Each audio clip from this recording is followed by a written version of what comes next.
अब guys start करते हैं क्लास 11th की एक्सरसाइज 8.2। गाइस जो हमारी ये एक्सरसाइज 8.2 है ना, ये दो कॉन्सेप्ट्स पे बेस्ड है। एक है जनरल टर्म का कंसेप्ट और एक है मिडल टर्म का कंसेप्ट। ठीक है, इस एक्सरसाइज में दो ही कंसेप्ट्स हैं, एक जनरल टर्म और एक मिडल टर्म। हम क्या करेंगे, सबसे पहले जनरल टर्म के बारे में पढ़ लेंगे, उसके बाद जनरल टर्म के क्वेश्चंस कर लेंगे, फिर उसके बाद मिडल टर्म के बारे में पढ़ लेंगे, फिर मिडल टर्म के क्वेश्चंस कर लेंगे। ठीक है, ऐसे करेंगे। सबसे पहले देखते हैं जनरल टर्म होती क्या है, इसका फॉर्मूला क्या होता है, सब कुछ देखते हैं। जनरल टर्म, जनरल टर्म का देखो, सबसे पहले मैं आपको फॉर्मूला लिखवा देता हूँ, फिर उससे आपको इजी रह जाएगा। जनरल टर्म का फॉर्मूला होता है हमारा, जैसे T are plus one is equal to N C R x की power N minus R Y की पावर आर। ये हमारा जनरल टर्म का फॉर्मूला होता है। टी का मतलब होता है टर्म। सही है, अभी समझाता हूँ, टेंशन मत लेना, एक एक चीज समझ में आएगी। अब गाइस देखो, हमने ना बाइनोमियल थ्योरम पढ़ी थी। बाइनोमियल थ्योरम हमारी क्या कहती थी, बाइनोमियल थ्योरम हमारी क्या कहती थी, एक्स प्लस वाई की पावर एन की एक्सपेंशन होगी हमारी summation r is equal to 0 से लेके एन तक एन सी आर एक्स की power N minus R Y की पावर आर। यही तो कहती थी ना हमारी बाइनोमियल थ्योरम, कि कोई भी दो टर्म हो उसकी पावर एन हो। ठीक है, कोई भी दो टर्म का सम उसकी पावर एन हो, तो हमारा ये वाला फॉर्मूला होता था। 0 से लेके एन तक समीशन करते थे हम। सबसे पहले यहाँ पे हम आर की वैल्यू 0 डालते थे, फिर एक टर्म निकाल लेते थे, फिर आर की वैल्यू 1 डालते थे, फिर एक टर्म निकाल लेते थे। ऐसे नहीं करते थे। देखो, सबसे पहले यहाँ पे हम इस वाले फॉर्मूले में आर की वैल्यू 0 डालेंगे तो फर्स्ट टर्म नहीं आ जाती थी हमारी, एन सी 0 एक्स की पावर एन माइनस 0 और वाई की पावर 0, ये हमारी फर्स्ट टर्म आ जाती थी। ऐसे ही हम आर की वैल्यू 1 डालेंगे तो हमारी सेकंड टर्म आ जाएगी। ठीक है, आर की वैल्यू यहाँ पे 1 डालो तो ये देखो, ये चीज फर्स्ट होगी, इसके बाद सेकंड टर्म आ जाएगी यहाँ पे एन सी 1 एक्स की पावर एन माइनस 1 वाई की पावर 1। देन अगर हमें थर्ड टर्म निकालनी है तो हम आर की जगह 2 डाल देंगे यहाँ पे एन सी 2 एक्स की पावर एन माइनस 2 वाई की पावर 2। ऐसे करते नहीं थे हम। चलो मान लो आपको ये भी समझ नहीं आया, मैंने मान लिया। चलो एक और एग्जांपल लेता हूँ, बहुत बढ़िया। देखो, जैसे मैंने लिया एक्स प्लस वाई का स्क्वायर। ठीक है, एक्स प्लस वाई का स्क्वायर लिया। अब इसको बाइनोमियल थ्योरम से हम कैसे करते थे, ऐसे नहीं करते थे, आर इज इक्वल टू 0 से लेकर 2 तक करेंगे। देन एन की जगह, यहाँ पे एन की जगह 2 है ना, तो एन की जगह बस यहाँ पे 2 डाल दूंगा मैं इस वाले फॉर्मूले में, जो हमारा फॉर्मूला होता था बाइनोमियल थ्योरम का, 2 सी आर एक्स की पावर 2 माइनस आर वाई की पावर आर। देखो, ठीक है, अब मुझे एक्स प्लस वाई का होल स्क्वायर निकालना बाइनोमियल थ्योरम का यूज करके, तो मैं ऐसे कर रहा हूँ। देखो, तो मैं क्या करूंगा, देखो मैं क्या करता था, सबसे पहले मैं करता था आर की वैल्यू 0 डालता था, तो 2c0 एक्स की पावर 2 माइनस 0 वाई की पावर 0, ये हो जाता था। देन 2c1 एक्स की पावर 2 माइनस 1 वाई की पावर 1। देन 2c2, एक करके हम बढ़ाते रहते थे ना आर की वैल्यू। पहले आर की वैल्यू 0 डालते थे, फिर 1, फिर 2, फिर एक्स की पावर 2 माइनस 2 वाई की पावर 2।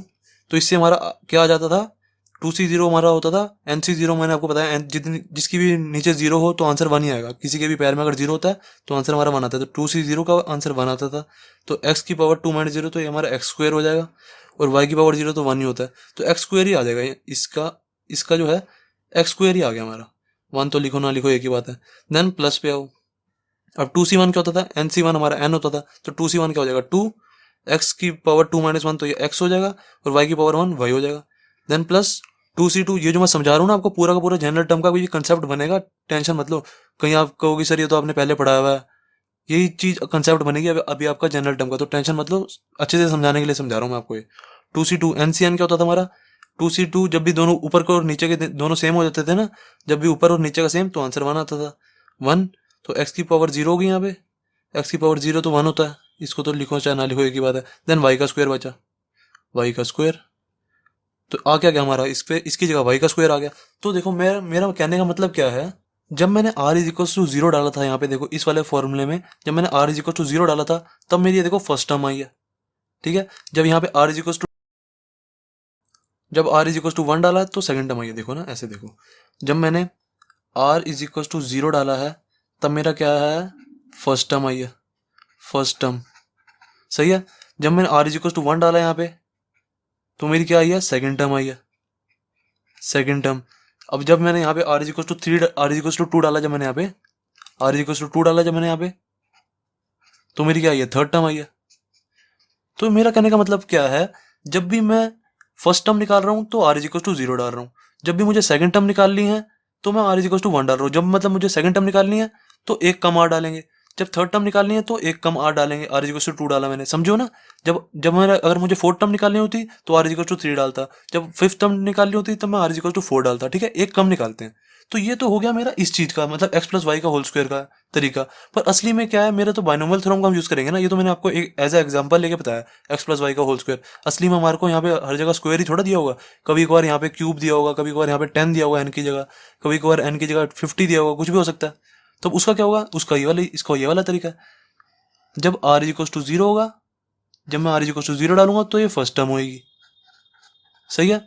जब मैं आर इज इक्वल टू 1 डालूंगा तो ये सेकंड टर्म होगी, सेकंड टर्म। जब मैं r is equal to 3 r is equal to 2 डालूंगा, आर इज इक्वल टू 2, तो ये मेरी थर्ड टर्म होगी। देखो ऐसी तो हुई है, जब मैंने आर इज इक्वल टू 0 डाला तब मेरा एक्स स्क्वायर आया, जब मैंने आर इज इक्वल टू 1 डाला है तो मेरी सेकंड टर्म 2xy आई है, जब मैंने आर इज इक्वल टू 2 डाला है तो मेरी थर्ड टर्म वाई स्क्वायर आया। ऐसे ही तो हुआ है, बिल्कुल सही है ना। तो मेरा इससे क्या हुआ, मैंने देखा जब मैं फर्स्ट टर्म मेरे को निकालनी है तब मेरे को आर इज इक्वल टू 0 डालना पड़ रहा है, सिर्फ और सिर्फ इतने फॉर्मूले में, और कुछ मैं यूज नहीं कर रहा। देखो सिर्फ और सिर्फ इतनी चीज ही यूज कर रहा हूँ।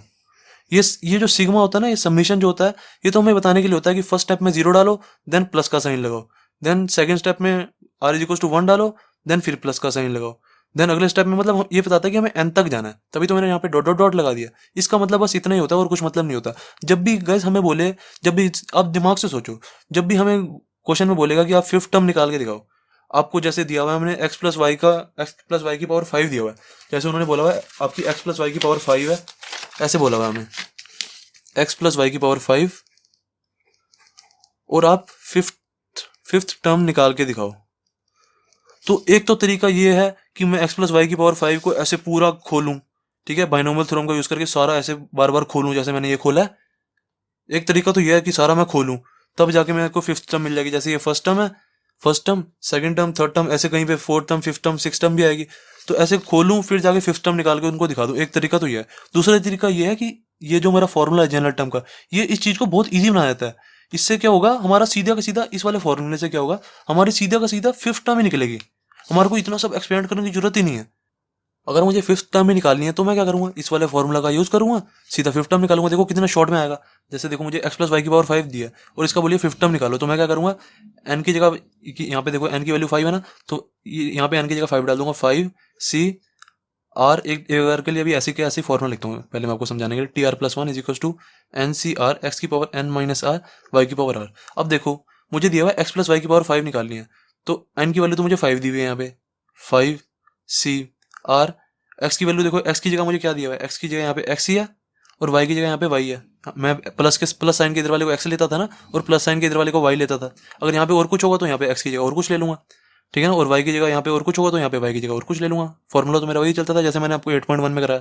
तो यहाँ पे क्या हो जाएगा, एक्स की पावर 5 माइनस आर और वाई की पावर आर, ये मेरा हो गया। अब देखो मुझे कह रहे हैं फिफ्थ टर्म निकालनी है। मैंने आपको बताया जब जोन सी टर्म मुझे निकालनी होती है उससे एक कम आर डाल देते हैं बस।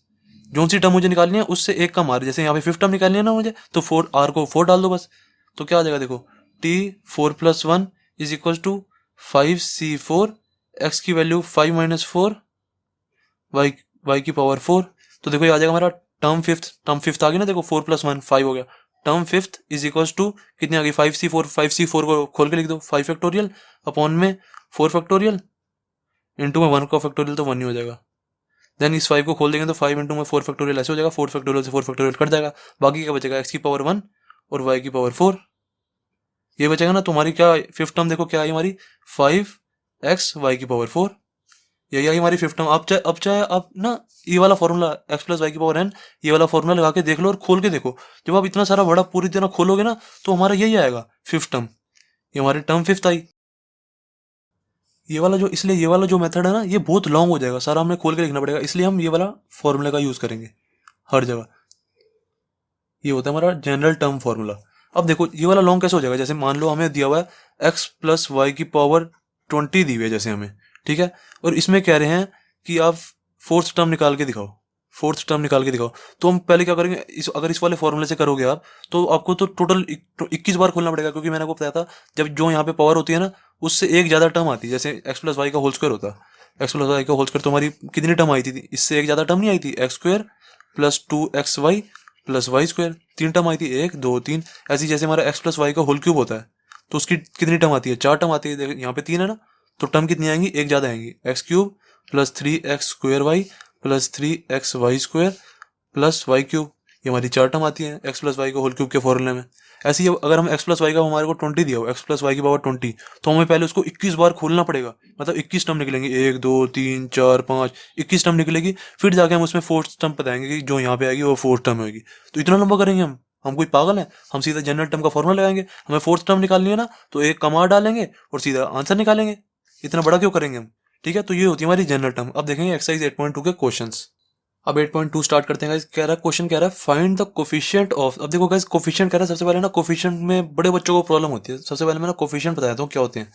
देखो, जैसे मेरा एक्स प्लस वाई का होल स्क्वायर का फॉर्मूला था, ये एक्स प्लस वाई का होल क्यूब का फॉर्मूला है ना, दोनों फॉर्मूला जैसे मैंने लिखे हुए हैं। अगर मुझे बोले इनमें कोई कि एक्स स्क्वायर का कोफिशिएंट बताओ क्या होगा, एक्स स्क्वायर का कोफिशिएंट अगर यहाँ पे कुछ नहीं है तो 1 है, तो एक्स स्क्वायर का कोफिशिएंट क्या हुआ, 1। अगर मुझे यहाँ पे बोले कि एक्स वाई का कोफिशिएंट क्या होगा, अगर मुझे बोले कि एक्स वाई का कोफिशिएंट क्या होगा बताओ, तो मैं क्या करूंगा, 2 होगा एक्स वाई का कोफिशिएंट, जो हमारा एक्स वाई का कोफिशिएंट होगा 2।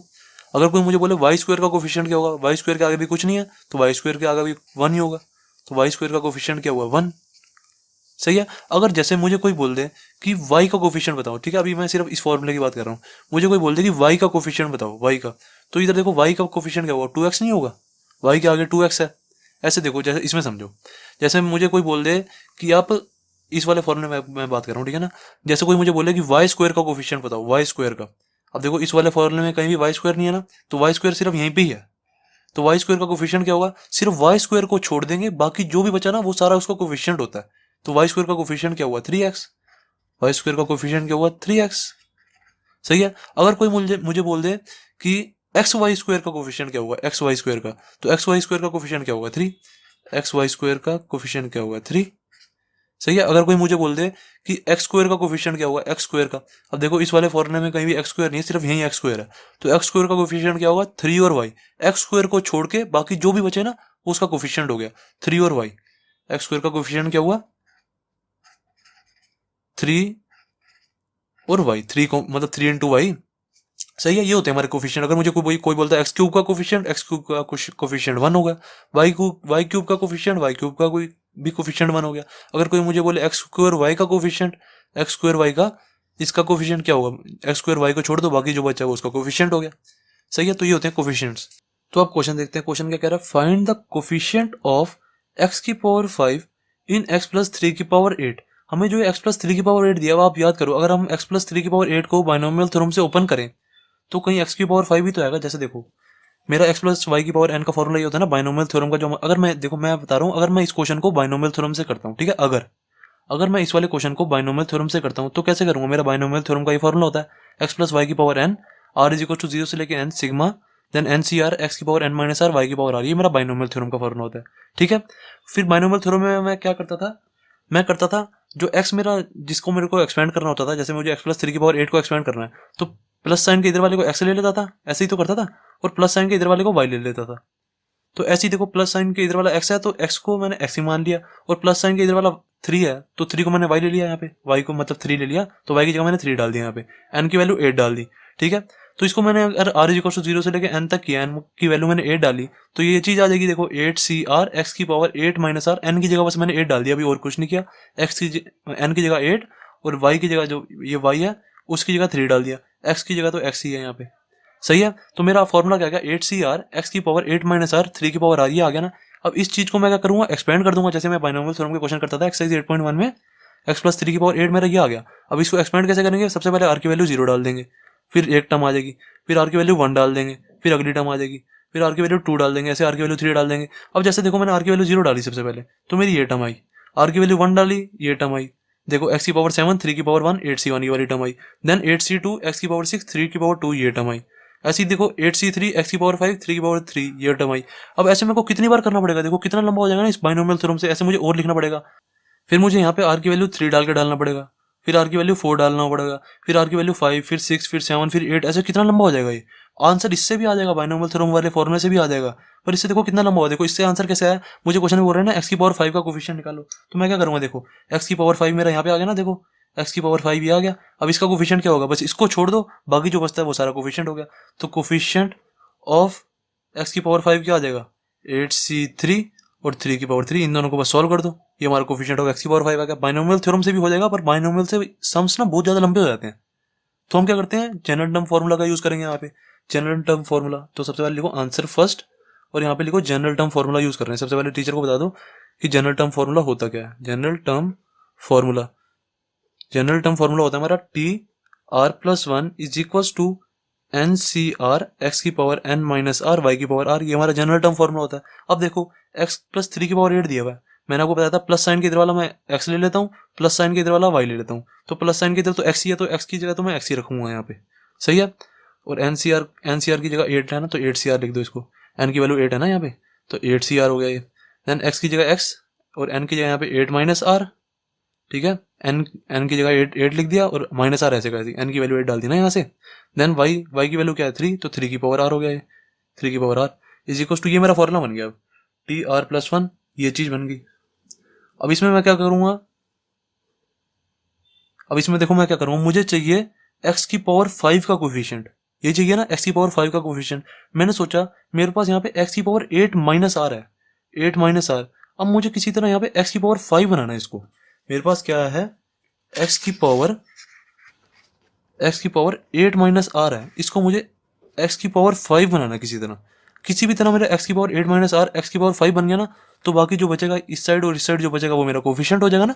तो x की पावर 8 माइनस r को x की पावर 5 कैसे बनाऊँ मैं, तो मुझे 8 माइनस r की जगह 5 रखना है ना, तो r की वैल्यू क्या रख दूँ मैं, r की वैल्यू 3 नहीं रख दूँ यहाँ पे, देखो 8 माइनस 3 इज इक्वल टू 5 आ जाएगा।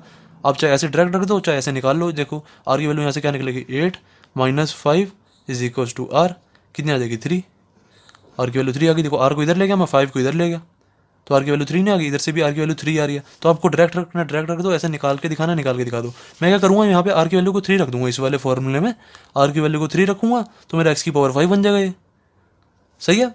तो कैसे बन जाएगा, 8c, यहाँ पे r की वैल्यू देखो 3 रख रहा हूँ मैं, T3+1 8c3 x की पावर 8 माइनस 3। अगर मैं यहाँ पे देखो, अगर मैंने यहाँ पे 3 रखा तो मुझे सारे फॉर्मूले में ही रखनी पड़ेगी ना r की वैल्यू 3, सिर्फ और सिर्फ यहाँ पे थोड़ा रख सकते हैं, पूरे के पूरे फॉर्मूले में रखेंगे।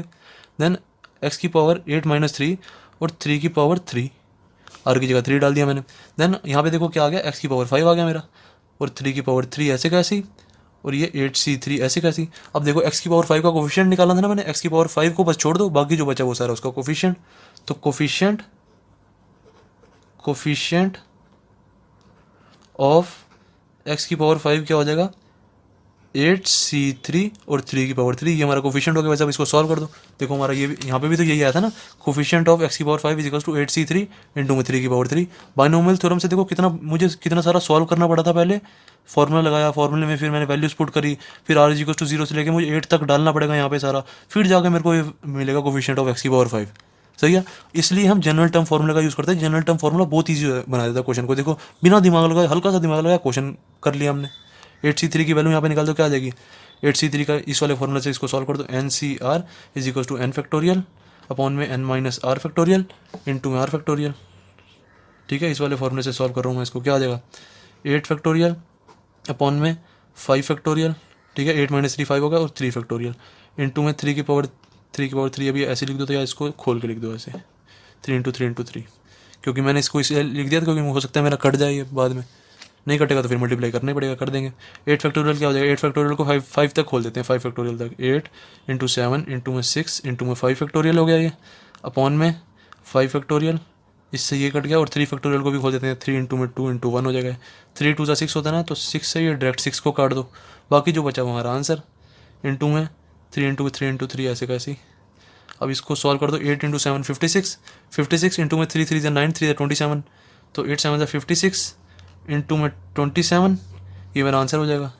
क्या हो जाएगा 56 इंटू में 27, मल्टीप्लाई कर लो, अब ये आ जाएगा 1512, तो 1512 हमारा आंसर, दैट्स इट।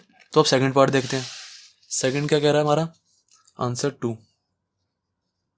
सेकंड में हमारा a की पावर 5 और b की पावर 7 इन ये निकालना है मुझे, a की पावर 5 b की power 7 in a minus 2b की पावर 12, ठीक है, मुझे ये निकालना है। मतलब क्या है, मुझे इसकी एक्सपेंशन करके इसका कोफिशिएंट निकालना है, a की पावर 5 b की पावर 7। जैसे मैंने क्या किया था, देखो x+3 की पावर 8 का एक्सपेंशन किया था ना एक तरह से, इसकी एक्सपेंशन करके इसका कोफिशिएंट निकाला था ना x की पावर 5 का। ऐसे ही कह रहे हैं a माइनस टू बी की पावर 12 की अगर एक्सपेंशन हम करें तो इसका कोफिशिएंट निकाल दो। तो अब हम बाइनोमियल थ्योरम का यूज तो नहीं करेंगे, मैंने आपको बताया बाइनोमियल थ्योरम कितना लंबा बना देती है। अब देखो यहाँ पे 12 है, यहाँ पे a माइनस टू बी की पावर 12 है, तो मुझे कितना लंबा करना पड़ेगा, 0 से लेकर यहाँ तक 12 तक डालना पड़ेगा, क्योंकि यहाँ पे n की वैल्यू 12 है।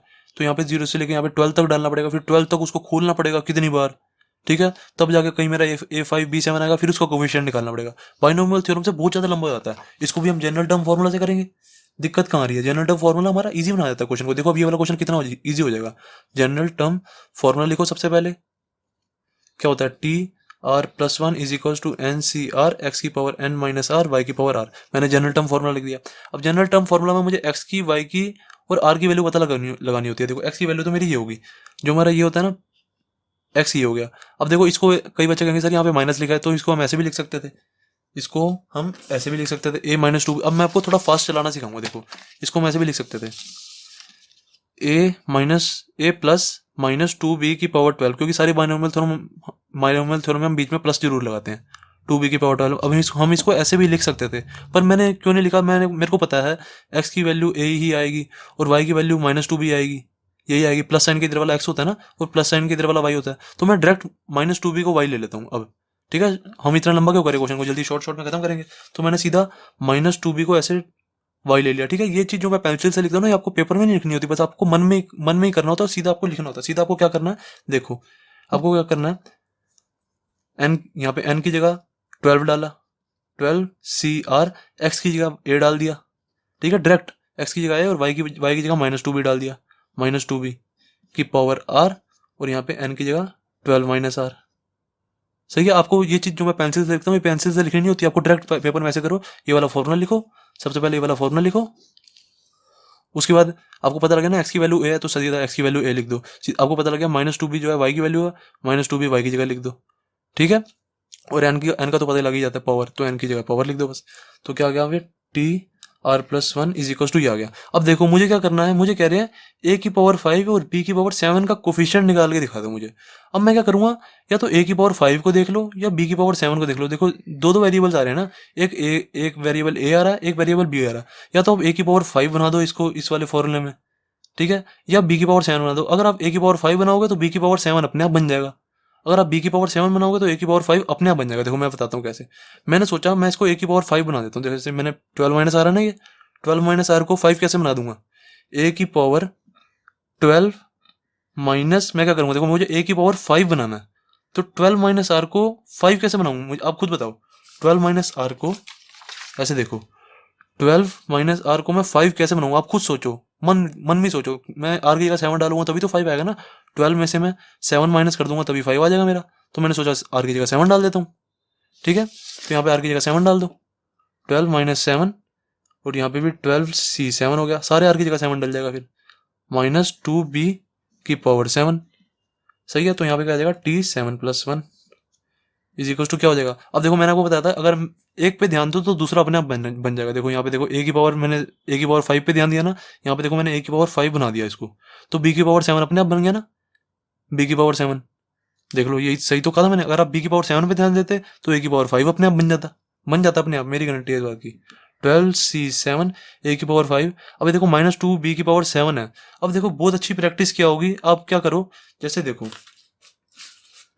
अगर मेरा दिया हुआ है यहाँ पे माइनस टू बी, मैं क्या करूंगा, जैसे माइनस टू बी की पावर 7 है, मैं इसको ऐसे नहीं लिख सकता, माइनस 1 की पावर 7, 2 की पावर 7, बी की पावर 7, सबको अलग अलग कर दिया। एक तरह से माइनस की जगह माइनस 1 भी तो लिख सकता हूँ ना, ऐसे इस चीज को ऐसे लिख सकता हूँ, माइनस 1 इंटू में 2 इंटू में बी की पावर 7, इसको ऐसे लिख सकता हूँ ना इस चीज को। तो मैंने ऐसे लिख दिया, माइनस 1 की पावर 7 को खोल दिया, देन 2 की पावर 7 को खोल दिया, देन बी की पावर 7 को खोल दिया, ऐसे करके लिख दिया मैंने इसको। आप भी ऐसे डायरेक्ट लिखा करो, आपको ये चीज लिखने की जरूरत नहीं है, आप डायरेक्ट लिख सकते हो। माइनस 1 की पावर 7, माइनस दिख गया ना तो उसको खोल के लिख दो, माइनस 1 की पावर 7, 2 दिख गया तो 2 को खोल के लिख दो, 2 की पावर 7, बी दिख गया तो बी की पावर 7 लिख दो, उसको बस खोल के लिख देना। तो क्या आ जाएगा, माइनस 1 की पावर 7। ये अच्छी प्रैक्टिस होती थी कि आप सबको खोल के लिखो, खोल के लिखने से ना हमारा आंसर जल्दी सॉल्व हो जाता है। देन इंटू में 2 की पावर 7 इंटू में बी की पावर 7, सबको खोल के लिख दिया मैंने। देन अब देखो क्या बचा मेरा, अब यहाँ पे देखो माइनस 1 की पावर ऑड है, मैंने को बताया था जब भी माइनस 1 की पावर ऑड हो इसको सॉल्व वॉल्व कुछ नहीं करना होता, -1 की पावर ऑड है तो बस पूरे आंसर के आगे माइनस लगा दो और कुछ नहीं, माइनस, बाकी ये कट जाएगा। इसको ये समझो अब ये लिखा ही नहीं है। -1 की पावर ऑड देख, अगर यहाँ पे -1 की पावर इवन होता तो यहाँ पे मैं प्लस लगा देता बस, ठीक है। -1 की पावर ऑड है तो मैंने नेगेटिव लगा दिया।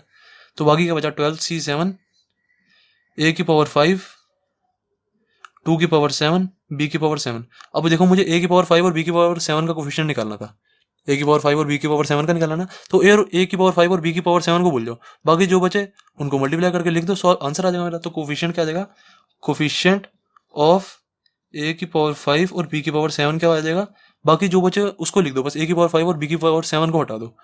तो क्या आ जाएगा, माइनस आ जाएगा एक तो 12c7 इंटू में 2 की पावर 7, बस इसको सॉल्व कर दो।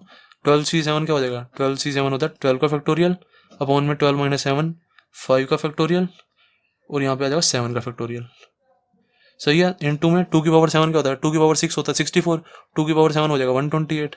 आप चाहो तो सॉल्व करके लिख दो, मतलब सॉल्व करके देख लो रफ वर्क में। देने क्या जाएगा 12 फैक्टोरियल को मैंने खोला तो 12 को 7 तक खोल देते हैं, 12 इंटू में 11 इंटू में 10 इंटू में 9 8 7 का फैक्टोरियल तक खोल दिया।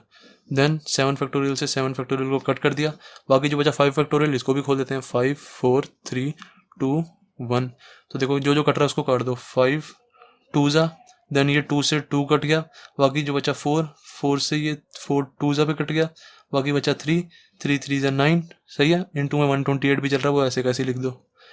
अब जो बचा उसको सबको मल्टीप्लाई करके आंसर निकाल दो, ये आ जाएगा 101,376 नेगेटिव में, सही है ना, क्योंकि नेगेटिव का साइन चल रहा है। तो -101,376 ये कोफिशिएंट आ गया a की पावर 5 b की पावर 7 का, सही है। तो क्वेश्चन 2 भी हो गया कंप्लीट।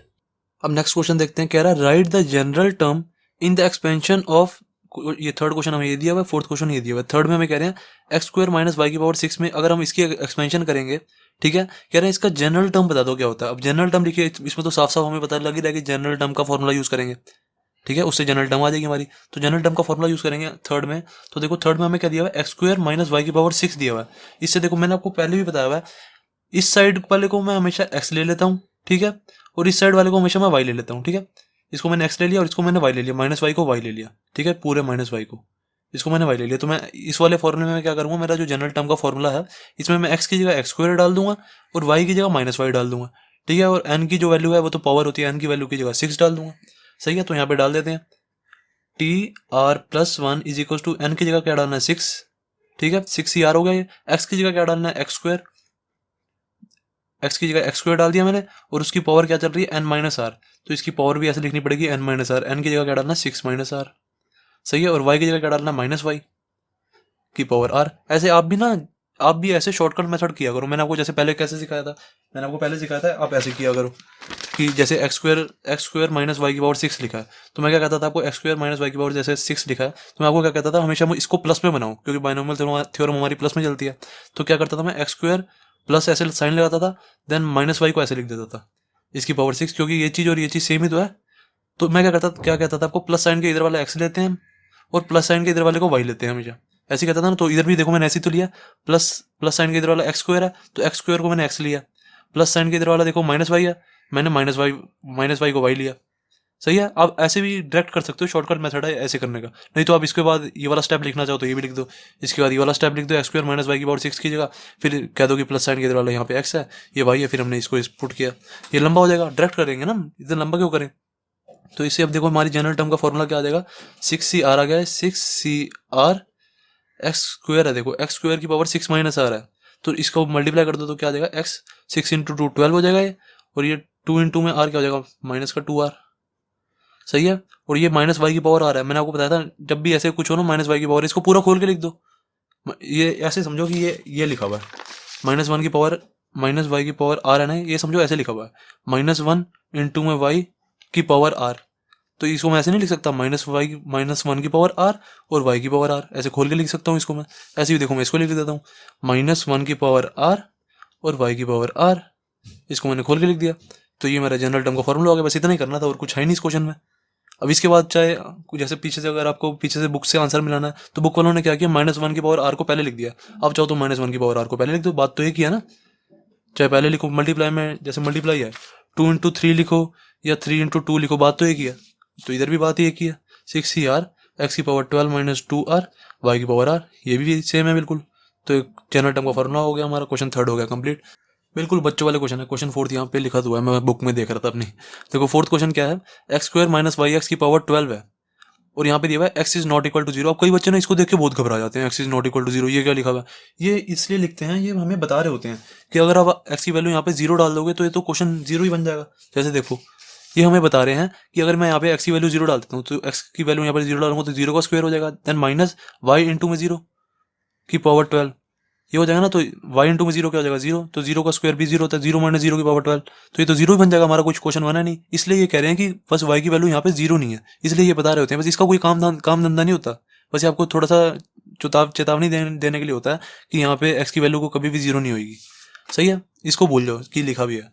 देन अब देखते हैं फोर्थ क्वेश्चन क्या कह रहा है। आंसर फोर्थ हमें कह रहा है x square minus y x की पावर 12 है, ये दी हुई है। अब इसका जनरल टर्म फॉर्मूला बताना है in the expansion of this. ठीक है, कैसे बताएंगे, बिल्कुल सेम टू सेम, यही डिट्टो कॉपी कर दो बिल्कुल। T are plus one is equal to जो हमारे जनरल टर्म का फॉर्मूला होता है एन सी आर एक्स की power N minus R Y की पावर आर, ये मैंने जनरल टर्म का फॉर्मूला लिखा।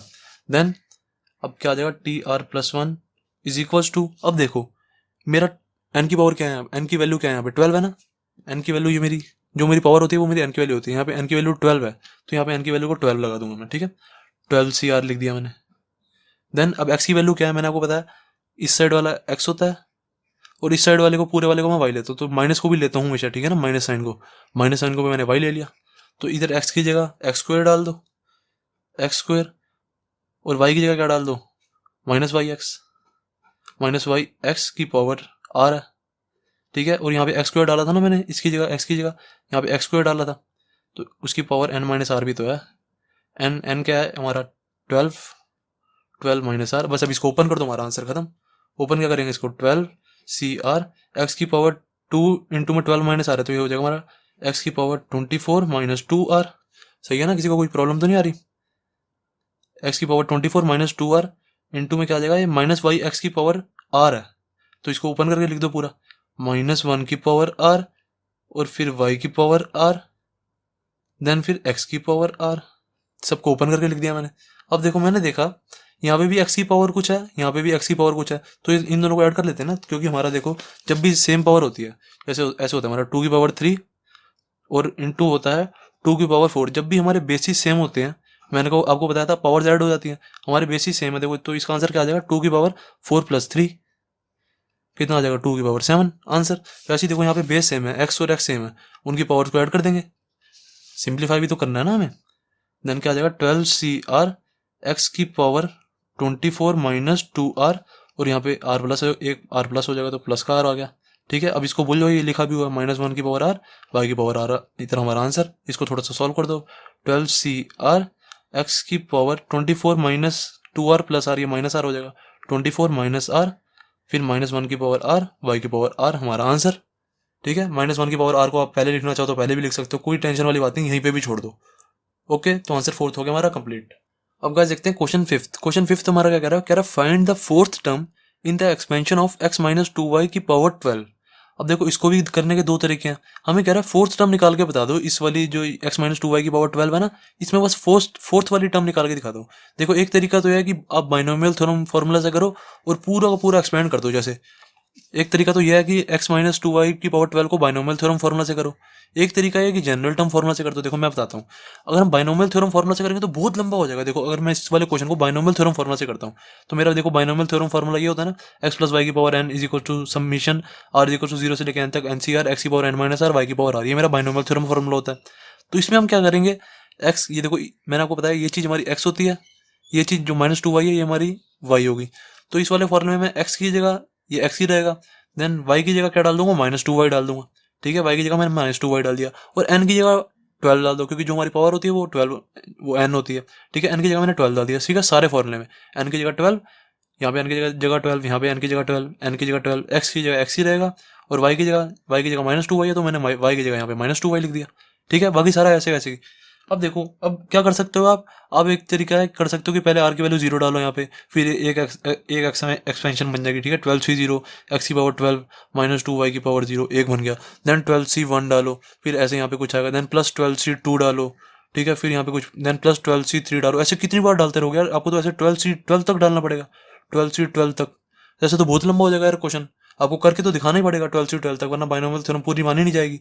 एक तरीका तो ये है, ठीक है, उससे कहीं यहाँ पे हमारा फोर्थ टर्म आ जाएगी। देखो ये फर्स्ट टर्म हो गई, ये सेकंड टर्म हो गई, ये थर्ड टर्म हो गई, इसके बाद जो आएगी यहाँ पे फोर्थ टर्म हो जाएगी। तो इसको निकालने के लिए हमें कह रहे हैं एक तरीका तो यह है कि आप ऐसे निकाल दो, ठीक है, इस वाली टर्म को हमें निकालने के लिए कह रहे हैं ना, तो इस वाली टर्म को निकाल देंगे इस वाले फॉर्मूले से, बाइनोमियल थ्योरम फॉर्मूला से। एक तरीका यह है कि जनरल टर्म फॉर्मूला से करेंगे। जनरल टर्म फॉर्मूला से क्या होता है, हमारा बहुत छोटा हो जाता है। देखो यहाँ पे लिखो general term formula. General term formula हमारा होता क्या है, TR+1 is equals to NCR x की power n minus r y की पावर r। अब देखो जब मैंने आपको बताया था कि टर्म जब भी कोई निकालनी हो, मैंने आपको बताया था बस r की वैल्यू को एक कम डाल दिया करो। जैसे हमें 4 टर्म निकालनी है ना, तो r की वैल्यू को 3 डाल दो। जब अगर हमें यहाँ पे 6 टर्म निकालनी होती तो हम r की वैल्यू को 5 डालते हैं। ठीक है, मैंने आपको बताया था बस जितनी भी टर्म हमें निकालनी हो उससे एक कम r डालते हैं। बाकी सारा क्वेश्चन ऐसे कैसे, देखो कितनी जल्दी खत्म हो जाएगा। r की वैल्यू को मैं यहाँ पे क्या डालूंगा, 3 डालूंगा, ठीक है, 3+1 ऐसे कैसे इज इक्वल टू, यहाँ पे देखो 4 टर्म दिया था तो मैंने r की वैल्यू को 3 डाला यहाँ पे, सही है। n की जगह क्या डालना है, देखो 12c और r की जगह क्या डालूंगा, यहाँ पे 3 डालूंगा, मैंने आपको बताया। x की जगह क्या डालूंगा, x ही डालूंगा, और n की जगह क्या डालूंगा, 12 डालूंगा, 12 माइनस r की जगह क्या डालूंगा, 3, और y की जगह क्या डालना, -2y की पावर r है ना, r की जगह मुझे क्या डालना है, 3, मैंने आपको बताया। यहाँ पे चाहे लिख सकते हो put r is equal to 3, सही है, यहाँ पे पुट कर दिया मैंने। देन क्या आ जाएगा, देखो इसको सॉल्व करो, बस हमारा आंसर खत्म हो चुका है, हमारी फोर्थ टर्म आ गया। देखो 3+1 क्या हुआ, फोर्थ, T4 नहीं आ गई, टर्म 4। अब इसको सॉल्व करो, हमारा आंसर 12c3 क्या हो जाएगा, 12 का फैक्टोरियल अपॉन में 12 - 3 9 का फैक्टोरियल इंटू में 3 का फैक्टोरियल, ये हो गया। x की पावर क्या होगी, है 9 होगी, 12 - 3 9, और -2y इसको सारा खोल के लिख दो, -1 की पावर 3 और इंटू में 2 की पावर 3 और क्या हो जाएगा y की पावर 3, इसको सारा खोल के लिख दिया मैंने। देन अब इसको सॉल्व कर दो, बस कुछ नहीं है क्वेश्चन में। 12 को 9 तक ले जाओ, 12 इंटू में 11 इंटू में 10 इंटू में 9 का फैक्टोरियल अपॉन में 9 का फैक्टोरियल से 9 फैक्टोरियल कट हो गया। 3 को भी खोल दो, 3 फैक्टोरियल क्या हो जाएगा, 3 इंटू में 2, ये कट जाएगा, किससे कटेगा, 2 5 जा, और तो नहीं कुछ कट रहा है, देखो। देन अब देखो -1 की पावर ऑड है, -1 की पावर ऑड होती है तो मैं क्या करता हूँ, बस आंसर के आगे नेगेटिव लगा देता हूँ और कुछ नहीं करता। अगर -1 की पावर इवन होती तो यहाँ प्लस लगा देता, सही है ना। -1 की पावर ऑड है तो मैंने माइनस लगा दिया, बस ये मेरा सॉल्व हो गया। देन इंटू में 2 की पावर 3 क्या होता है, 8, और y का क्यूब, सही है। और जो कट रहा है उसको देख लो, काट लो, और यहाँ पे x की पावर 9 भी है, देख लो। और कुछ कट रहा है, देखो मैंने 3 4 12 पे कट रहा है, और कुछ कट रहा है तो देख लो, बस नीचे तो सब खत्म ही हो गया। अब ठीक है, ये आ जाएगा मेरा 1 4 5 4 20 20 11 ये इंटू में 8 ये करेंगे ना जब, ये आ जाएगा -8 इंटू में 5 इंटू में 11 इंटू 1760 आ जाएगा ये, x की पावर 9 y की पावर 3, ये मेरा आंसर। ठीक है, देखो कितनी इजीली जनरल टर्म निकली। अगर आप इसको बाइनोमियल थ्योरम फॉर्मूला से करते कितना लंबा पड़ता है यार, इतना लंबा पड़ता है। पहले इसको पहले इससे ये लिखते हैं, फिर इससे सारी एक्सपेंड करते 12 तक, फिर उसके बाद मुझे ये वाली टर्म पता लगती कि ये फर्स्ट टर्म है, सेकंड, ये थर्ड, ये फोर्थ टर्म है। देन फिर मैं 12c3 ये वाली निकालता। आती बिल्कुल सेम ही, टेंशन वाली कोई बात नहीं है, आती बिल्कुल सेम ही है, 100% सेम आएगी ये, और ये बिल्कुल सेम आएगी। बस इससे क्या थोड़ा लंबा पड़ जाता है, इससे क्या जनरल टर्म से बहुत ईजी पड़ जाता है हमारा। जब हमें सीधा डायरेक्ट बोला 4th term 5th term 6th term, तो हम जनरल टर्म फॉर्मूला लगाते हैं सीधा, और क्वेश्चन का दी एंड कर देते हैं। ओके, क्वेश्चन 5th हो गया कंप्लीट। अब गाइस देखते हैं क्वेश्चन 6th। क्वेश्चन 6th जो है ना गाइस, बिल्कुल क्वेश्चन 5th की तरह ही है, बिल्कुल सेम टू सेम। कह रहे हैं find the 13th term in the expansion of this. ठीक है, इस कह रहे हैं इसका अगर हम एक्सपेंशन करते हैं उसमें 13th टर्म बता दो कौन सी होगी। अब एक तो ये तरीका है कि आप बाइनोमियल थ्योरम वाले फॉर्मूले से करो, जो मैं कभी भी रिकमेंड नहीं करता, बहुत बड़ा मेथड है। बाइनोमियल थ्योरम वाला जो ये फॉर्मूला है इसमें करो जैसे मैंने ऐसे कराया। ठीक है, पहले 0 से लेके 18 तक डालना पड़ेगा हमें, आर जी को तो 0 से लेके 18 तक हो जाएगा ना, फिर 18 तक डालेंगे, ये एक term, second term, third term, fourth term, ऐसे कहीं जाके 13th टर्म आएगी, फिर जाके हमारा आंसर निकलेगा। कितना लंबा मेथड है, आंखों में से आंसू निकाल देगा मेथड है। ठीक है, कितना बड़ा हो जाएगा। तो इसलिए क्या है, हम जब भी 13th टर्म निकालनी हो या 10th टर्म निकालनी हो, जब भी हमें कोई भी टर्म निकालनी होती है ना, तो 100% मैं जनरल टर्म फॉर्मूला का ही यूज करता हूँ। मेरा कोई दिमाग खराब थोड़ी ना। जनरल टर्म फॉर्मूला लिख दो। जनरल टर्म फॉर्मूला कहता है TR+1 is equal to NCR x की power n minus r y की पावर r। ये मेरा जनरल टर्म फॉर्मूला हो गया। बस अब इसका यूज करो और वैल्यू निकाल दो। देखो सबसे पहले क्या करना है, मैंने आपको बताया 13th टर्म हमें बोला है ना, तो r की वैल्यू क्या डालेंगे हम, एक कम, बस r की वैल्यू 12 डाल देंगे हम इस क्वेश्चन में। अगर हमें 16th टर्म बोला होता तो हम r की वैल्यू 15 डाल देते। ठीक है, ऐसे ही करते हैं बस क्वेश्चन को, और कुछ नहीं है इन क्वेश्चन में। सबसे पहले देखो, हमें एक्स की वैल्यू वाई की वैल्यू चाहिए होगी, तो एक्स क्या होता है मैंने आपको बताया, इस ये वाला जो होता है हमारा एक्स होता है पूरा, यहाँ पे एक्स की वैल्यू भी तो डालेंगे ना, और वाई क्या होगा, ये जो -1/3 √x है ये पूरा का पूरा ये हमारा वाई होगा, सही है। इस साइड वाला एक्स होता है, ये वाला सारा पूरा वाई होता है। देन अब लिख दो इनको, इज इक्वल टू क्या आ जाएगा, TR+1 is equal to N की जगह क्या डालना है 18 CR। अभी आर की वैल्यू नेक्स्ट स्टेप में डालता हूँ, ठीक है ना, जो मैंने कहा ना आर की वैल्यू 12 डाल देंगे, नेक्स्ट स्टेप में डाल देंगे। देन एक्स की जगह क्या डाल दो यहाँ पे 9x, सही है। देन 9x की पावर n माइनस आर है, n की वैल्यू क्या है 18, तो 18 माइनस आर कर देते हैं इसको। देन y की पावर r, y की जगह क्या डालना है -1/3 √x। अभी दिखने में क्वेश्चन बहुत मुश्किल लग रहा है, बस हल्का सा दिमाग लगेगा क्वेश्चन खत्म हो जाएगा बिल्कुल ये। 1/3 √x की पावर r। अब देखो मैंने आपको बताया 13th टर्म निकालनी है, तो r की वैल्यू क्या डालेंगे हम 12 डालेंगे, तो r की वैल्यू को 12 डाल दो। T12+1 is equal to 18C12 और 9x की पावर 18 माइनस 12, यहाँ पे क्या आ जाएगा -1/3 √x की पावर 12 सबकी, सही है ना बिल्कुल। तो अब क्या करना, बस इसको सॉल्व करना और आंसर निकालना, कुछ नहीं करना। 18C12 अभी मैं इसको ऐसे कैसे लिख देता हूँ 2 मिनट के लिए। अब देखो बाकी जो सब बचे हैं ना उनको खोल देते हैं। देखो 9x की पावर 6 है, ये 9x की पावर 6 है ना, 9x की पावर 6 लिख दिया 1 मिनट के लिए यहाँ पे ऐसे। देन बाकी जो बचा ऐसे कैसे लिख देते हैं -1/3 √x की पावर 12। अब देखो इन सबको ना मैं खोल देता हूँ, क्या करता हूँ 18C12 को ऐसे ऐसे कैसे ही रहने देता हूँ, ये जो पावर है ना इन सबको खोल दो, ये क्या हो जाएगा 9 की पावर 6, देन क्या हो जाएगा x की पावर 6। थोड़ा इजी हो जाता है खोलने से, बस और कोई बात नहीं है। यानी माइनस लिखा ना तो इसको लिख दो -1 की पावर 12, ठीक है ना। माइनस को तो मैं हमेशा ऐसे ही खोल देता हूँ। बाकी क्या बचा 1/3 बचा, 1/3 की पावर 12 हो गया ये, और क्या बचा 1/√x बचा, 1/√x की पावर 12, सही है। बस अब इसको सबको खोल दो, क्या आ जाएगा देखो 18C12 को अभी के लिए मैं ऐसे ही लिख देता हूँ, बाकी बाद में जाके इसको सॉल्व जरूर करूंगा मैं, ठीक है ना। 9 की पावर 6 और यहाँ पे x की पावर 6, इसको भी ऐसे कैसे रहने देते हैं x की पावर 6। अब देखो यहाँ पे नेगेटिव की पावर 12 है, नेगेटिव मतलब -1 की पावर 12 है। जब मैंने आपको बताया -1 की पावर इवन होती है तो बस कुछ नहीं होता, कुछ जो हमारा आंसर चल रहा था उसके आगे प्लस लग जाता है। अगर यहाँ पे -1 की पावर ऑड होती तो यहाँ पे बस माइनस लग जाता हमारे आंसर के आगे, सही है ना। तो अब इसका काम तो खत्म हो गया, बस इसका इतना ही काम था, प्लस या माइनस बताना। बाकी ये जो बचा इसको ऐसे कैसे लिख दो 1/3 की पावर 12 ऐसे लिख दिया, ठीक है। 1 की पावर 12 तो 1 की पावर 12 भी होगी। देन अब देखो यहाँ पे 1/√x है, 1/√x। अब देखो मैं √x को ऐसे नहीं लिख सकता, मैंने आपको बताया था √x का मतलब होता है x की पावर 1/2, ऐसे √12 होता है मेरे को, तो मैं इसको ऐसे लिख देता 12 की पावर 1/2, मतलब रूट का मतलब होता है 1/2 पावर 1/2। ऐसे अगर मेरा √3 होता तो मैं लिखता 3 की पावर 1/2, सही है। अब यहाँ पे √x है तो मैं क्या लिखूंगा x की पावर 1/2, और यहाँ पे 1 की पावर 12 हो जाएगी, 1 की पावर 12 तो 1 ही आएगा। देन x की पावर 1/2, इसके साथ भी तो 12 का मल्टीप्लाई करना पड़ेगा ना, क्योंकि दोनों के नीचे दोनों की पावर 12 है, तो √x के ऊपर भी यहाँ पे 12 लिखना पड़ेगा, सही है। तो ये हमारा इतना हो गया। अब ये देखो 2 से ये 6 कट जाएगा, 2 से 12 कट जाएगा तो 2 6 आ जाएगा, सही है। मैं आपको ये बताता हूँ मैं क्यों कर रहा हूँ। आपको एक तो तरीका ये है, देखो अब एक तरीका ये है कि 18C12 को भी पूरा खोल दो, 9 की पावर 6 को भी पूरा खोल दो, 9 × 9 × 9 ऐसे खोलते रहो, 9 की पावर 6 को 9 × 9 × 9 × 9 ऐसे खोल दो, और नीचे 3 की पावर 12 है, इसको 3 की पावर 12 तक खोल दो, 3 × 3 × 3 × 3, ठीक है। और क्या, और जो बचा उसको भी खोल दो, ठीक है। ये तरीका बहुत लंबा हो जाएगा। मैंने क्या किया, ऐसे भी आंसर आएगा, 100% आंसर आएगा आएगा। मैंने क्या किया, थोड़ा सा ना अपना हल्का सा दिमाग का यूज करो।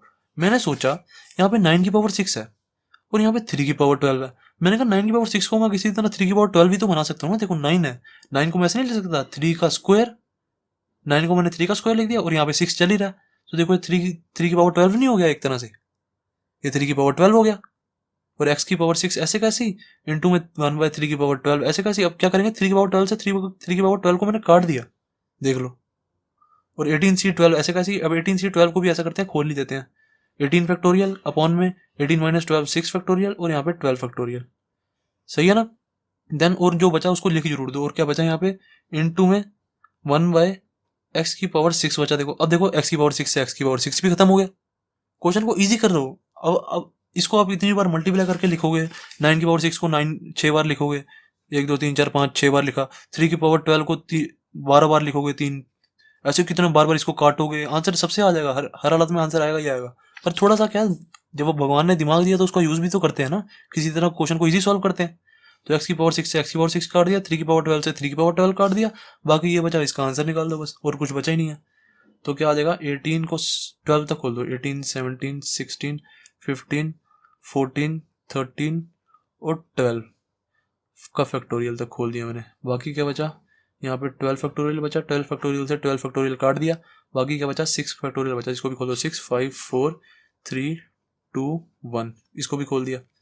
सही है, अब जो जो कट रहा है उसको काट दो, देखो 6 3 जा 18 कट गया।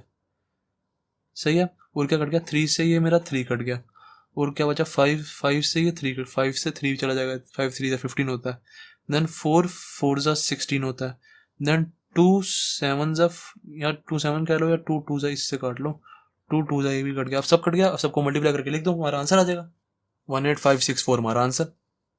18564, जब आप इन सबको ऊपर वाले को मल्टीप्लाई करोगे तो 18564 आ रहा हमारा आंसर। That's it. तो क्वेश्चन 6 भी हो गया हमारा कंप्लीट।